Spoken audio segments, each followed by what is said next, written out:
All of you, welcome back once again. In this video, I'll give you a complete roadmap for a JavaScript blockchain developer. That what are the topics you have to learn in JavaScript. Although you know that JavaScript is a very vast language, there is tons of things out there. And if you're going to master complete JavaScript, it will take you months. In this video, I'm going to talk about all those topics which you have to learn to start your blockchain development career quickly. And you will make yourself relevant when you will start working in the blockchain DApp tools. What are the software we're going to utilize in the blockchain DApp? It's going to make sense a lot. So in this video, I will explain you in detail that what are the topics you have to learn in JavaScript so you can start focusing straight away in the blockchain development.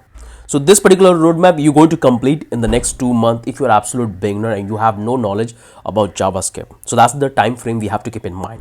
Now let's come back here. Here we have what you have to learn in 1 month.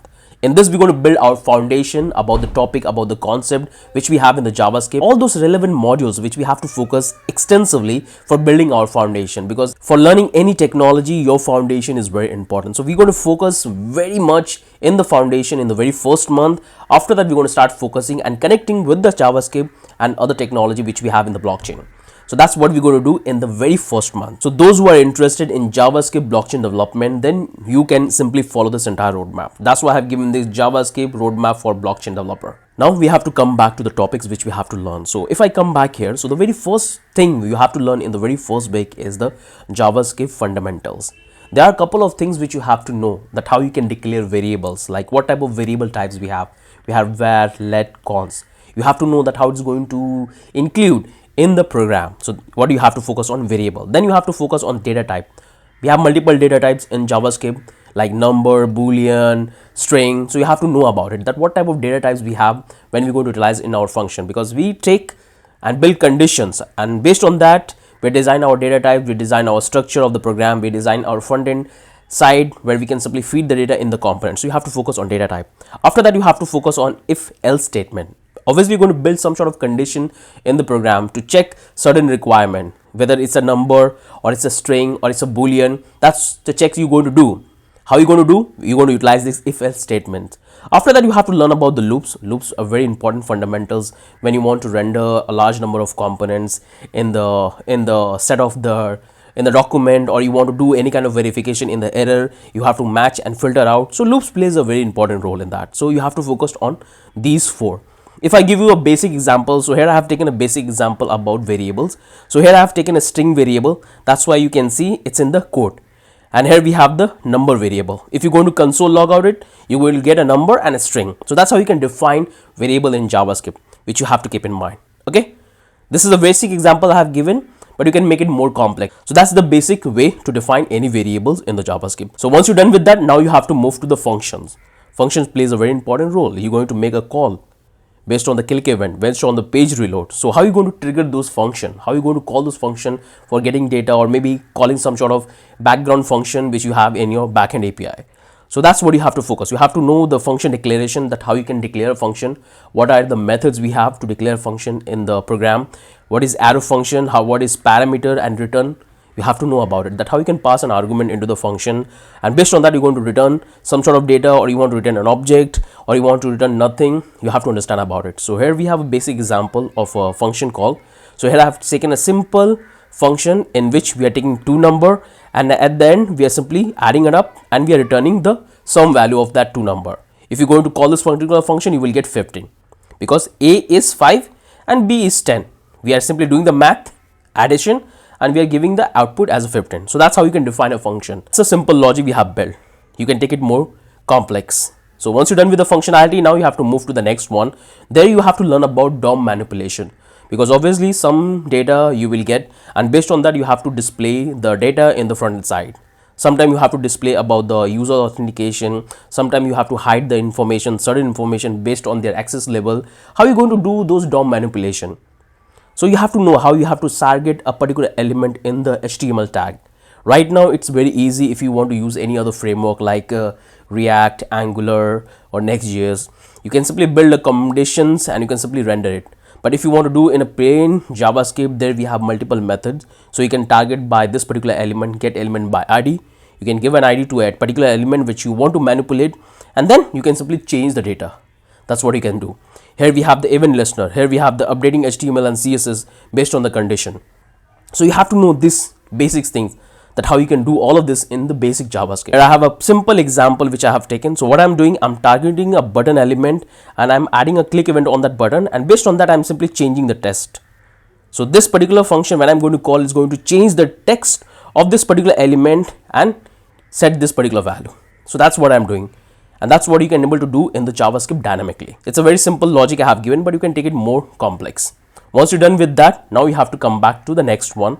There you have to focus on debugging, because obviously you're going to write a program and you have to know that what data is getting passed down in the function when you are calling the particular hook or particular logic in the code. So how are you going to debug that? So JavaScript is a very powerful programming language which allow you to simply console log out the data in the browser, so you can see and check the value of that particular function which you are passing with the help of this console.log. If you want to check any variable, data type, string, you can simply call this and you can pass that value and it's going to give you the data type. You can also debug. You can do that. You can use the browser dev tool. So you can simply do inspect element in the browser. There you will find all the things and you can simply check. And you can do the network debugging. You can do the variable debugging. That's all you can do that. So that's what you have to focus. That how you can debug the variable, or you can call it debugging tool. That's the same thing. Here I have the simple example which I have taken. So here I have taken a variable x, which is a 42, and if I want to check that what type of value it is, I can simply debug this. So I'm simply calling this console.log and I want to check the value of x. So the moment I'm going to call this, I will get this 42 in my browser. So that's how you can use this console.log. Got it? Now come back to the next one. That now you have to focus on the advanced topic. And this advanced topic will help you to understand the structure, and it's going to help you a lot when you're going to start working on solid programming language, because there we follow the same class structure and models programming. So it will help you a lot. So in that you have to focus on closure and scope. A lot of you get scared about the name closure, that you think that it's something big or very complicated. It's very simple. It's all about how good you are understanding. So you have to understand about the closure and scope, this keyword and callback and promises. These are the advanced concepts which you have to spend some time. You have to build different logic to check that how it's going to react based on certain call, based on certain API calls or requests. That's what you have to focus on. Here I have the simple example which I have taken. So I have taken a function called counter, and this is how I can be able to call the closure. All I have to do is to simply give that, and it's going to give me this particular output. Simple example I have given. You can make it more complex. But I want you to have a basic understanding of the closure. When you go to actually utilize in the program, in the project we have built on our channel, then you can able to see that, okay, this is how you can utilize the closure in the function call. This is how the function is getting executed after one another. So that's all you can able to analyze visually right in front of you in the project we're going to build. Okay, so that's how you can focus, understand about the closure. Okay, now you have to come back to the next one, in which you have to focus is async await, fetch and handling error with the try and catch. So this one is highly used when you are making any kind of API calls, where you have to get the data from the backend server and you have to resolve that promise, and then you have to format the data and you have to feed in the component. There you can use async await, fetch API and handling error model with a try and catch. So whenever any error happens, suppose you have a backend API and you have made a request for getting the data, somehow the request got failed, so you will get some sort of error. So this try and catch will help you to catch that error, and you can able to display a proper error message that this is went wrong, and based on that you can trigger different event. In the same way, we have this fetch method which we can use it to make the call straight away for getting the data. So that's what you have to focus on. These three things is very important when you are dealing with external data. Once you're done with that, now we have to come back here, and here I have a simple example. So where I have built a simple function, what I'm doing, I'm simply making a fetch request for this particular endpoint. Once I will get the data, I have to resolve this data, because this data will come in the form of promise. So I have to resolve that data as per my requirement. Then I can simply convert that into a JSON format, and then I can simply feed in my component. So I'm simply consoling log out to see the data in my browser, and I can do anything whatever I want. So this is the simplest method we have for making a fetch request for getting the data to external resource. So far so good. Now let's come back to the next one. Here we have that how you have to focus on working with API. So we have multiple model which we can utilize it, but the most popular model we have right now is the REST API, where you can able to create document, upload document, edit document, delete document, or you can simply do a lot of things. So you have to know how you can integrate the backend API with your application, which we have already done tons of time in our project which we have built. And you have to know what is JSON parse data, because JSON is a very light form of data which help you to make the transaction of the data is very quick. So you have to know how you can deal with the JSON data, how you can simply resolve it to get in actual format, so you can simply pass into the component and do all the authentication. This is the little bit time you have to spend, at least 1 week you have to understand that how you can simply get the data and resolve it. That's why I have taken this 2-month framework. That's why I have taken, because in which you're going to simply build 1 or 2 projects as well. So that's what you have to focus. Here I have a simple example. You can see here I have taken a simple JSON data. I have the name, age. I can simply pass it, and if I simply try to access the data, I'll get that output very easily. So this is the simplest representation of a JSON data. Got it? Now we can simply come back to the next one. You have to understand about the object-oriented programming. A lot of you also get confused about this object-oriented programming and you get scared about it. But it's one of the simplest thing if you try to understand that how things happen. Because once you understand this particular concept, it's going to help you a lot when you will start focusing on Solidity programming language. Because in that, we are following the same structure. Whatever I have highlighted, it's going to be repeated again and again when you will start learning the Solidity programming language. So it's very important topic which I would suggest you. So focus on class and object, prototype, inheritance. This two you have to focus. You can simply skip this, there is no problem in that, but these twos are important, and this one is the additional one which I have added. If I show you the example, so here I have a basic example of the class constructor. So you can see this is how you can define and you can access that function with the help of the function, and you can simply call it. So this is the constructor in which I'm going to pass the value, then I have a function in it, then I'm simply calling the modules which I have, and I can simply access the data or access the variable as an output as per the model I have designed. So this is the entire roadmap which I have for you as a JavaScript blockchain developer. It's very simple, not that complicated. That's what you have to follow in the very first months, or you can take 1.5 months. There is no problem in that. After that, you have to build 2 projects. First, you have to build a supply chain management. That project is must. It will help you to understand the concept that how you can simply use this JavaScript modules to interact with the blockchain and get the data, and how you can simply use other framework along with the JavaScript. So supply chain management is absolutely must. After that, you have to build decentralized voting tab or decentralized chat application we have on the channel.